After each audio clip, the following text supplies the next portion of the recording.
فرش التراب يضمني. اس لیے کہ منافق کا کوئی عمل قبول نہیں. منافق تو وہ مائنس ویلیو ہے، اس کے ساتھ کوئی نیکی قبول ہو نہیں سکتی. کیا عبداللہ ابن ابی کی نمازیں قبول ہوئیں؟ اگرچہ وہ نماز حضور کی امامت میں ادا کی جا رہی ہے، لیکن کیا اس کی نماز قبول ہو سکتی تھی؟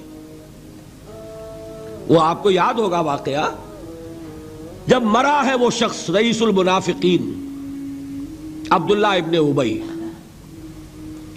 اس کے بیٹے ہیں عبداللہ ابن ابی، وہ مومن صادق، نوجوان نہایت صالح. اب ایک سعادت مند بیٹے کو تو باپ سے محبت ہوگی کہ نہیں ہوگی؟ وہ بیٹا حاضر ہوتا ہے حضور کی خدمت میں.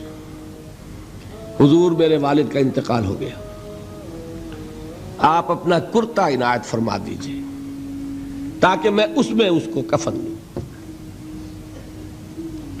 حضور نے سوچا اور کرتا اتار کے دے دیا. حضرت عمر کھڑے ہو گئے، وہ تو تھے نا، ان کا جلال اور ضبط نہیں کر سکتے تھے، ان کا وہ انداز تھا جو حضرت موسیٰ کا تھا. حضرت خضر کو 3 دفعہ ٹوکا کہ نہیں، یہ کیا کیا تم نے؟ بغیر کسی جرم کے اس بچے کو ختم کر دیا. یہ کیا کیا تم نے؟ کشتی کو تم نے توڑ دیا، مارو گے ان کو جو اس کے اندر سوار ہیں. یہ کیا کیا؟ یہ دیوار سیدھی کر دی. یہ بدبخت انہوں نے ہمیں کھانے کو بھی نہیں دیا اور ان کی دیوار سیدھی کر رہے ہیں. تو حضرت موسیٰ علیہ السلام خاموش نہیں رہ سکتے تھے. انک لن تستطیع معی صبرا. یہی معاملہ حضرت عمر فاروق کا تھا. کھڑے ہو گئے، حضور کیا کر رہے ہیں؟ اس دشمن خدا کو آپ اپنا کرتا دے رہے ہیں؟ اس نے یہ کیا، اس نے یہ کیا، اس نے یہ کیا. حضور مسکرا کر فرماتے ہیں، عمر میرا کرتا اسے اللہ کے عذاب سے نہیں بچا سکے گا. کبھی سنا آپ نے؟ لیکن ایک ہے مروت، ایک ہے شرافت. اس نیک اور صالح نوجوان نے آ کر مجھ سے ایک بات کہی، مجھ سے سوال کیا نا، کیا میری شرافت اور مروت اسے گوارا کر سکتی ہے کہ اس کا ہاتھ میں خالی لوٹا دوں؟ لیکن یہ نہیں کہ میرا کرتا اسے عذاب سے بچا لے گا. لَيْسَ لِلْإِنسَانِ إِلَّا مَا سَعَىٰ وَأَنَّ سَعْيَهُ سَوْفَ يُرَىٰ. نہیں ہے انسان کے لیے مگر وہی کچھ جس کے لیے اس نے محنت کی، بھاگ دوڑ کی.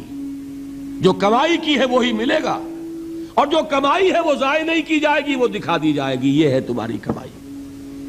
تو انسان کا معاملہ تو عمل سے ہے نا. اور میں یہ بھی بتا دوں، لطیف باتیں ہیں یہ کرتا حضور نے دیا کیوں؟ ایک تو آپ کی شرافت اور مروت. اسی شرافت اور مروت کا ایک اور پہلو یہ تھا، حضور اس شخص کا ایک احسان اپنے اوپر سمجھتے تھے. غزوہ بدر میں حضرت عباس حضور کے چچا کفار کی طرف سے آئے تھے، ایمان نہیں لائے تھے اس وقت تک، اور وہ اسیران بدر میں تھے. بدر کی جنگ کے بعد جو قیدی تھے ان میں عباس بھی ہیں رضی اللہ تعالی عنہ. ان کو پاس کرتا نہیں تھا، کرتے کی ضرورت پیش آئی. وہ طویل القامت انسان تھے. عبداللہ ابن ابی نے اس وقت کرتا دیا تھا عباس کو. اس کو محمد الرسول اللہ اپنے اوپر ایک احسان سمجھتے تھے کہ میرے چچا کو اس شخص نے ایک وقت میں کرتا دیا تھا. آج در حقیقت محمد الرسول اللہ صلی اللہ علیہ وسلم نے اپنے اس احسان کا بدلہ چکایا. بہرحال بات جو ہو رہی تھی اس کو سمجھیے. منافق اندر جو کچھ ہے وہ ہے اور اللہ جانتا ہے. اللہ کا رسول جانتا تھا لیکن اس نے اس کو چھپایا اور تاکید کر دی، جس کو بتایا بھی. ایک صاحب ہے حضرت حذیفہ ابن یمان. کچھ منافقوں کے نام بتا دیے تھے آپ نے. یہ میں واقعہ آپ کو پورا سناؤں گا جبکہ نفاق پر گفتگو ہوگی. لیکن ساتھ ہی کہہ دیا تھا دیکھنا کسی کو بتانا نہیں، یہ میرا راز ہے تمہارے پاس. اب لوگ ان سے پوچھتے بھی تھے، وہ بتاتے نہیں تھے. ان کا نام پڑ گیا صاحب سر النبی. یہ نبی کے رازدان ہیں، ان کے پاس نبی کا ایک راز ہے، وہ راز ہی رہا.